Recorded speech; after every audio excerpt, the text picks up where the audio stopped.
Welcome to the Education Corner, a podcast by Education Choices magazine.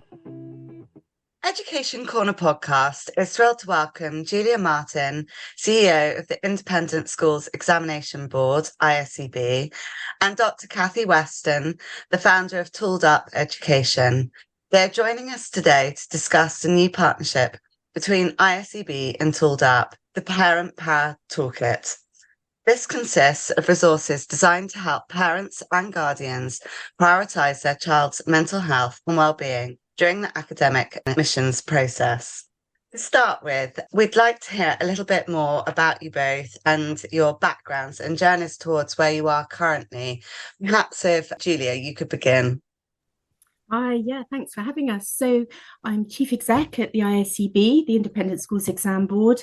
I keep saying I'm new, but I'm not. Actually, I've been there nearly 3 years in January. And during that time, we've been looking to transform the exam board. We're 120 years old this year, and transform that from actually the paper-based common entrance exams that many of you may know or have taken, and looking at digital examinations, project-based and skills-based qualifications, and really, most importantly, a much more holistic way of looking at assessment.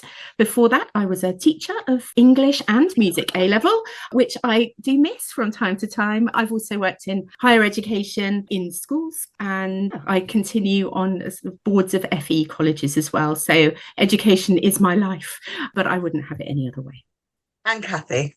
Thank you. So essentially, my background is I have a doctorate in criminology from the University of Cambridge. And my specialism within social science was the sociology of coping and resilience and identity. And then I spent many years as an education researcher working alongside teachers in higher education, became incredibly interested in parental engagement in children's lives and learning, wrote a couple of books with Professor Janet Goodall on how home and school can work together, and then ended up really the culmination of that was Tooled Up Education, which is a sort of a digital landscape of evidence-based approaches and resources for families and school communities. Wonderful. Going back to the ISEB, because it's a household word now to many families from probably around year 4, year 5, when they start thinking about their senior schools. Could you tell us, just for parents that perhaps don't know, what the ISEB exams and pre-tests are and how they've become increasingly popular over the past few years? Yeah, absolutely. So the pre-test, they're called the common pre-tests, but we shorten it to pre-tests, were intended to have the same ethos actually as the reason the exam board was founded 120 years ago. And essentially what the three core associations, the Heads Conference, HMC, the Girls' School Association, GSA, and the Independent Association of Prep Schools, IAPS, they all came together and recognised that every school had an independent, in often cases, very, very different, divergent assessment mechanisms. And rightly so, every school wants to champion what is brilliant about their school and their education philosophy. But obviously, in some cases, that could lead to children doing a huge number of different assessments in a very short space of time. So initially, common entrance, back in the day, 120 years ago, was the word common was to say, at its core, all children take the same assessment, then they can all be judged fairly, but they're only taking one assessment, and that can be shared with the schools. Well, you fast forward probably 110 years, and digital assessment, and we know this because of COVID, became really, really important. And actually, perhaps a large suite of written exams isn't the only way we can assess these days. We can use short digital multiple choice tests. So the common pre-test means that a child takes a digital multiple choice test online once, and however many schools they apply to, at whatever point in the year, they've taken that once, that exam result can be shared with any school. And it means that we are reducing that assessment burden overall. So whilst they may have to prepare, and there might be individual school experience days, the testing element of that is reduced if you're using the common pre-test. Fantastic. And what brought about this partnership then between ISEB and Tooled Up? Perhaps if Kathy, you'd like to answer.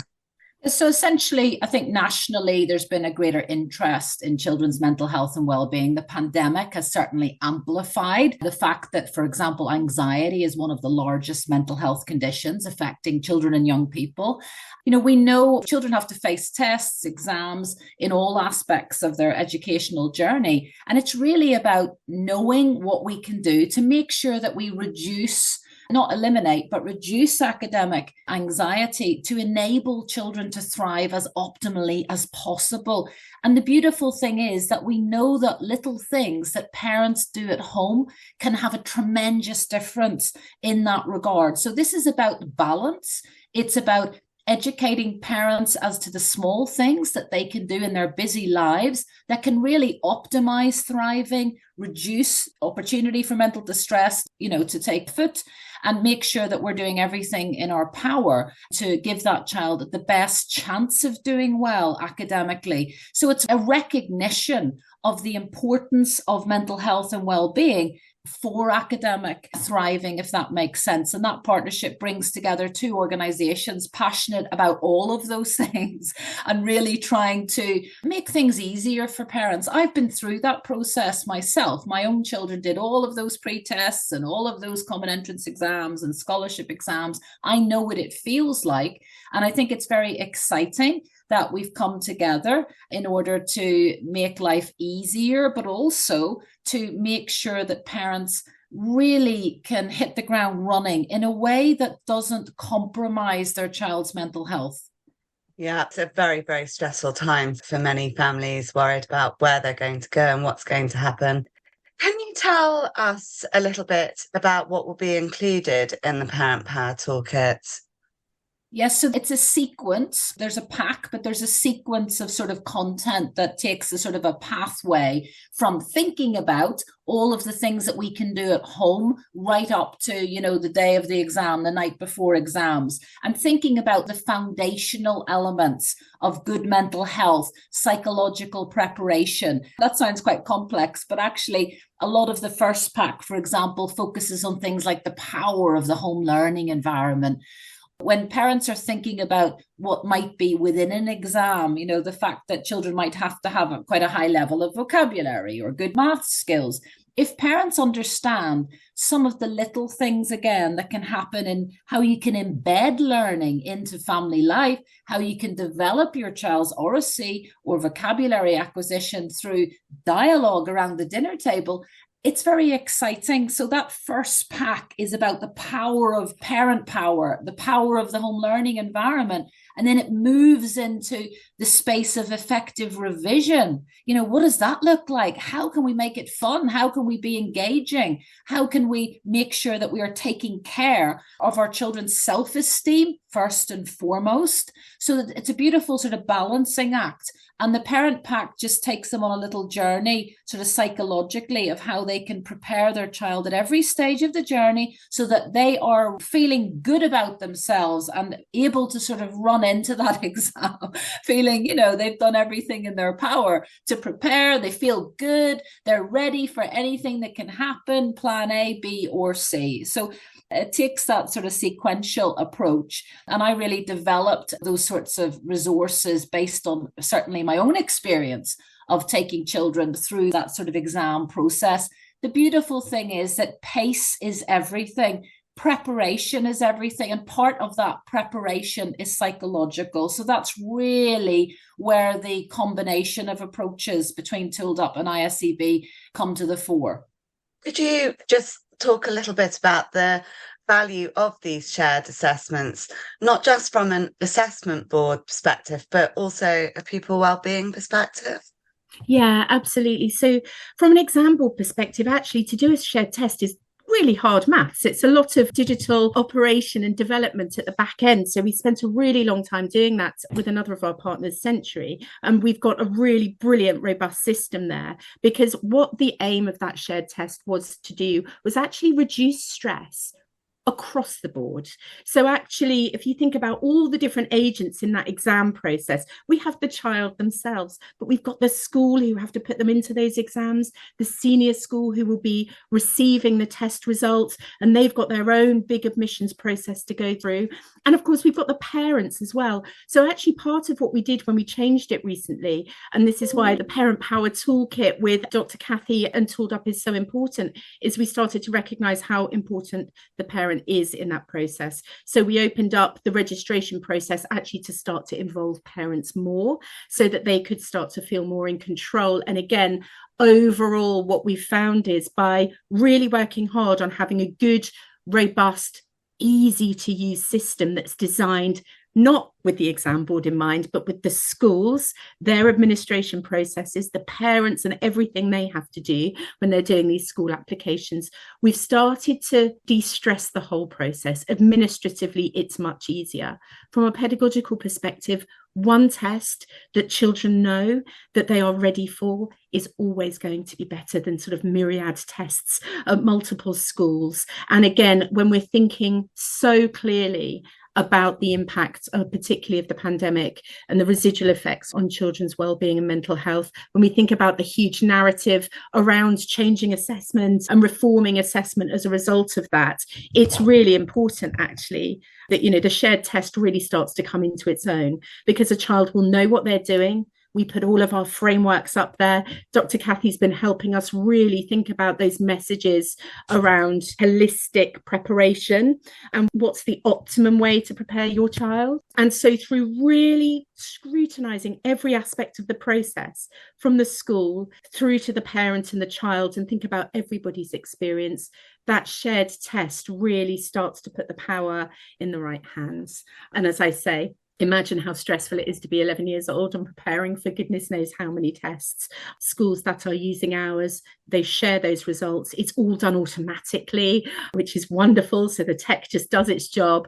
And it means that as an exam board, we can also start to think about more resources to tell people what the exam is, how to prepare for it, how to understand which is each of these modules, how is it going to work. So there's a huge amount of information alongside all of Dr. Kathy's resources as well. We've worked together on some free shared resources that are on the ISEB website that put the control back in the schools and the parents' hand. It stops being about the exam board saying, we need this terrifying, scary thing. And we say, there is a process. You'll do it once. You can do it in the comfort of your own prep school. You can do it in an environment that you're confident with.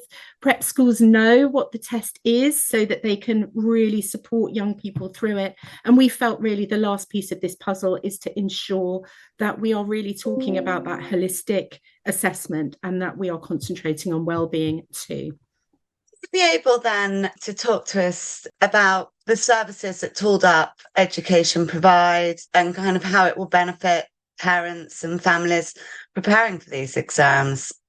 Yes, so Tooled Up is essentially built on the idea that there is a manual for parenting. I'm sure we could all remember people saying, I wish there was a manual for parenting, but actually we believe it's the research evidence. So essentially Tooled Up is about those research insights that we can bring into our parenting. And Tooled Up covers digital life, family life and relationships, learning, aspiration, mental health and well-being. So it covers anything that will enable a child to thrive or not.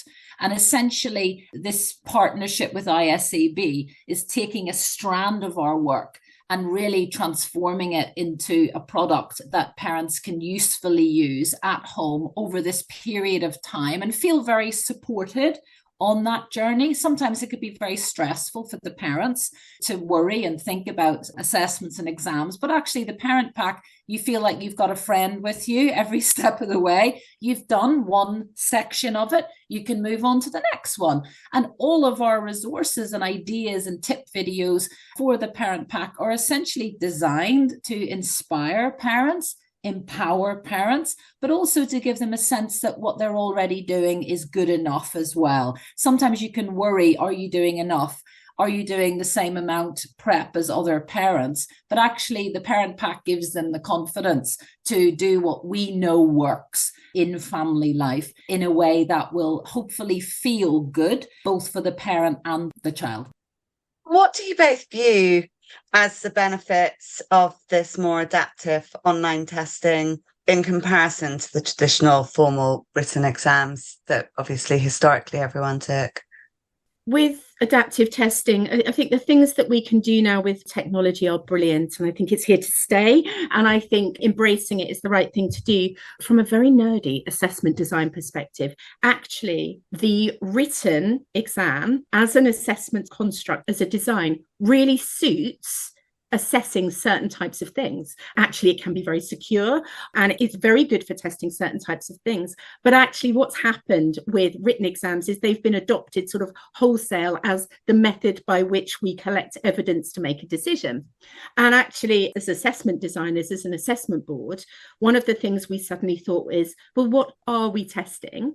And is that the best way to showcase it?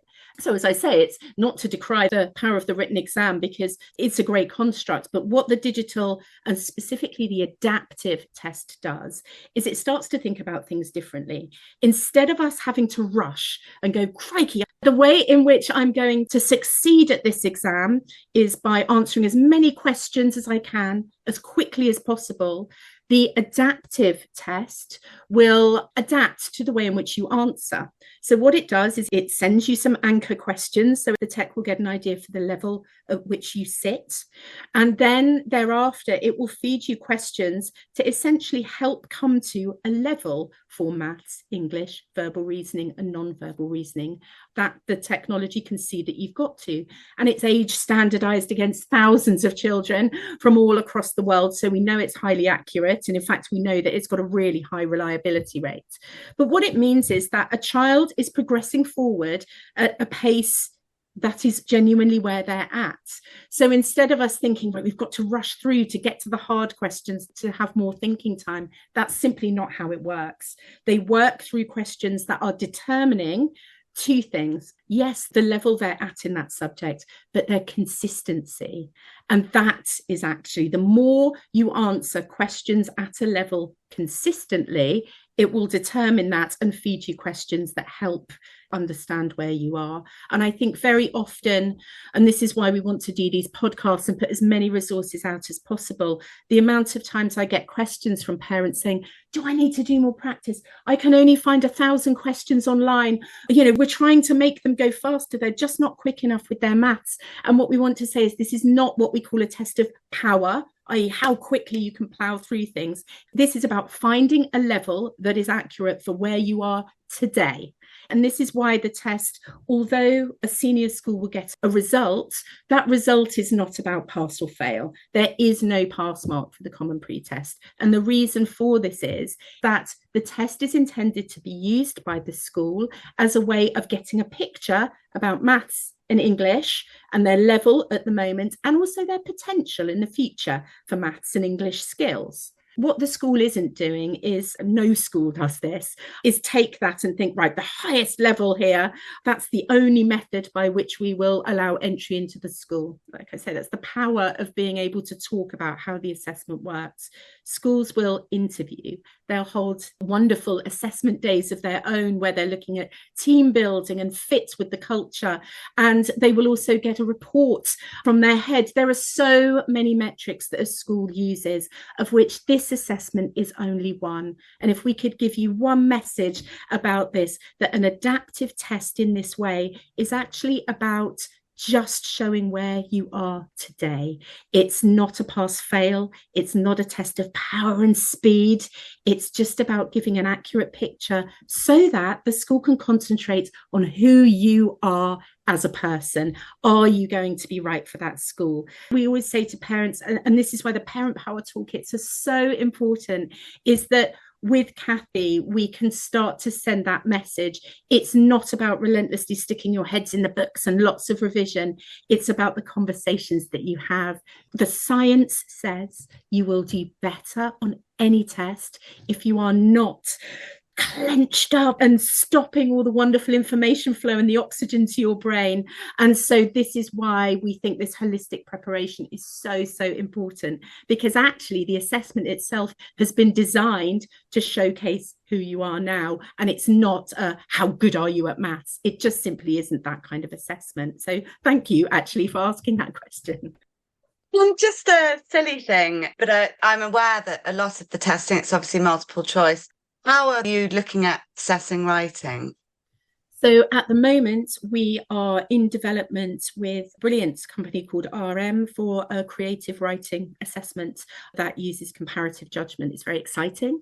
It's a completely different way of thinking about assessment. And actually, it's something that we've been working with other sort of large exam boards on, discussing its validity. It's highly valid and reliable. And in fact, I was just at a conference with heads the last few days talking about this and how exciting it is.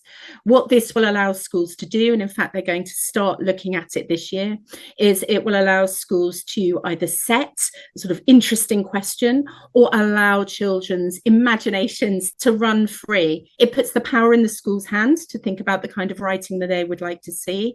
And again, this is brilliant AI, actually allows the school to be able to compare and make judgments on things that are tricky to define. Creative writing is hard to mark, but there's a way in which we can assess it to allow schools to make brilliant judgments and set really creative assessments of their own, which is quite exciting. Sounds very exciting. And then I think you've just mentioned AI, but what do you both think about AI? I mean, it's a hot topic, and how it could potentially be used in education going forwards. Do you believe that it has the potential to enhance learning or perhaps poses a risk? I know that I've spoken over the time now to several heads and even university professors who have expressed concern about assessments and the potential, obviously, for using AI in the wrong way. But obviously it is interlinked with, to some level, what both of you are involved with. This goes back actually to the question you asked earlier about assessment design. If our assessment and teaching and learning designs are around showcasing what we know and how we know it by assimilating information and then sort of repurposing that through our writing or through a long form written piece, actually AI can do that in some cases, not all, as well as we can. So I think probably when we're talking about AI, we talk about ChatGPT, you know, can people get ChatGPT to write their essays? And the short answer is yeah, they really can. And it does a pretty good job. That said, you can spot. It puts fake references in, which is quite funny. So it's about being vigilant and knowing what it is that you're seeing. That said, I can see certainly why universities and schools are concerned, because essentially, is it possible? Are we afraid that we can outsource aspects of our job? And in fact, our kids are outsourcing the work they should be doing to a computer. So that means that people like ISEB, and actually, you know, Tooled Up will be able to help us think about the wellbeing. My job actually isn't to fight against it. It's already here. And I've already used it to some really great effect within our business. What our job is to do as educators with responsibility for education is think, what can this technology do? It can help us give answers. It can automate tasks that are potentially repetitive in what we do. Can we be really clever in the assessments or the lessons that we create so that if somebody is using AI, they're doing it in a way that's going to help them learn more? So as an example, a written exam or writing exam questions or looking at homework, currently in the way that that is set up, yes, you could argue that ChatGPT can do some of that work. But if we think about some of the other assessments that we have at ISEB, project qualifications, skills-based learning, ChatGPT is useless on that. Perhaps if you wanted to do some research, you might use that as a tool in the same way we were and continue to be worried about Wikipedia and its validity as an academic referencing tool. But it's there and we're able to live with Wikipedia now. But actually, whereas 10 years ago, I'd be in a university classroom, I'd be saying, don't use Wikipedia. Wikipedia is not a source. Now we say, look, if you want to go and get a quick synopsis of it, please don't cite it, for goodness sake. But actually, you can probably get a starting point for your research there. So actually, AI is here to stay. Our job, as I say, as educators and assessment boards, is to design brilliant assessments that allow people to showcase their skills without relying on it as the tool for doing the work. So much wonderful things have been said already by Julia that I agree with. I think if you're a school leader listening to this, one thing I'd really recommend, the Teacher Development Trust has just published a fantastic guide for school leaders called Understanding AI, Tips for School Leaders, which summarizes where we are now in terms of what we know, what the research evidence says and doesn't say. So I just wanted to flag that up. On the parenting side and where I am in my own thinking, first of all, I think that it is incredibly important to be positive about technology, digital technology in general with our children, because our children can feel incredibly anxious about the future, about AI. We're not going to have jobs, they're already concerned about things like climate anxiety, so they don't need us being concerned about technology that as of yet, we don't even understand the full capability of. But I think that the two things I'm excited about is the opportunity that AI drives us towards, which is developing children's critical thinking skills. Can we develop these children to be digital consumers, critical consumers of what they see and read, the opportunities within what's called lateral reading? If they look at a website, can they work out, is this a good source of information? So AI drives that appetite towards critical thinking, which is good, very good, a key skill as they move forward, and making sure that we're thinking about the ethics around information, where we get our information from. Cheating within academic work has for centuries existed, but it's about our values. And this gives us an opportunity as parents, as schools, as school leaders to think about what are our values? How can we use AI ethically? How can we bring it into our curriculum? How can we promote computational thinking? And thinking about the extraordinary innovations and exciting developments that AI can contribute to. There is now a real possibility that AI technology can revolutionize cancer care. So many opportunities that AI can really bring to all of our lives. So I think on the parenting side, there's a lot to be excited about. There's a lot to talk to our children about. And I also think that school leaders need to dip their toe in the water. And that little document by the Teacher Development Trust is a beautiful place to begin if you're feeling a little bit concerned that everything is moving at a pace and you need to know what you should be thinking about at this particular point. And really, because obviously all of this is about well-being and thinking about families and children and mental health. What advice would you give if you had to give some top tips to families who are right now, the exams are about to happen in November, December, on how to best prepare for the upcoming exams? Well, clearly we created the parent packs for those parents because we don't want them to feel overwhelmed and anxious, and we want them to feel empowered and inspired. And everything that we've produced in that parent pack is essentially designed to be used in a sort of a weekly basis. You watch a video, you can try and apply the tips, you can talk to your child in a particular way that reduces stress and anxiety right up to the day before the exam, what to do the morning of the exam. And in that particular regard, I always say to parents, you say nothing the morning of the exam. You get into the car, you listen to something fun on the radio, all those little tips that might be quite counterintuitive, because you might think you might need to say to your child, remember to do this. Don't forget that. Make sure you mention this in the interview. That stuff is overwhelming. You and I couldn't remember all of those things the morning of an exam. So we are there hand-holding through that process. And one thing I would say to parents is you've got lots of time. If I had a child doing an exam in November, I'd say, do you know what? It's only the 5th of October. And there's so much we can do to make my child feel as good as possible about themselves and that process before that time. Or you can be the sort of parent who says, oh my gosh, it's the 5th of October. You've got that exam coming up in 4 weeks. I hope you're doing your revision. There are different ways of approaching preparation, and we've put all of our energies, everything that I know about academic and emotional resilience is in those parent packs designed for that purpose. I'm sure it's going to be very, very helpful. Thank you. I'm sure both of you are very, very busy, and it's been wonderful to hear such a positive outlook and such helpful tips for parents going forwards with the examinations all the children take. Thank you. Thank you. Thank you.